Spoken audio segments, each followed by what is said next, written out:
So this is what we're going to work on, what I'm going to work on as I demonstrate stitches for you. This is a table frame with scroll frames on it attached to with a piece of ticking. You can get this at the fabric store. I like it for the same reason Erica Wilson liked it, very famous embroidery instructor from the 70s, that it's got straight lines on it that you can follow. If you prefer and you're used to using Aida cloth, you can use that as well. In that case, you've got little squares to follow. I prefer learning on the ticking for free embroidery for the simple reason that it's easier.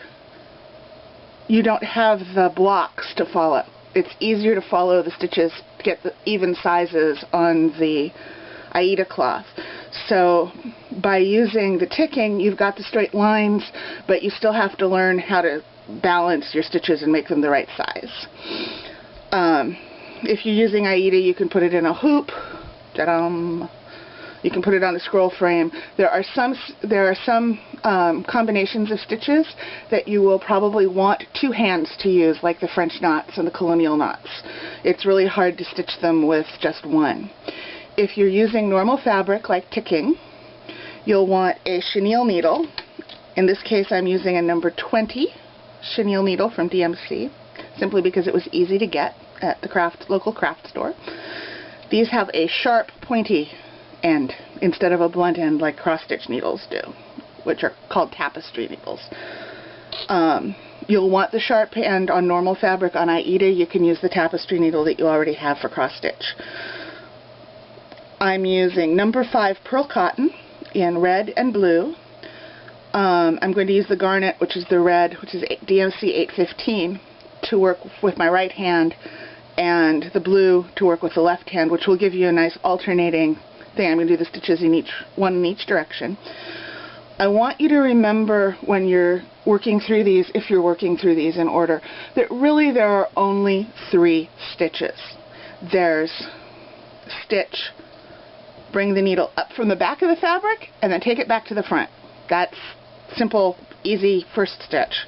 Let me actually thread this needle. The pearl cotton comes twisted, and you can untwist it and just cut through one loop, and then you've got little over 18-inch lengths. If you need a shorter piece to work with, I recommend cutting that length in half.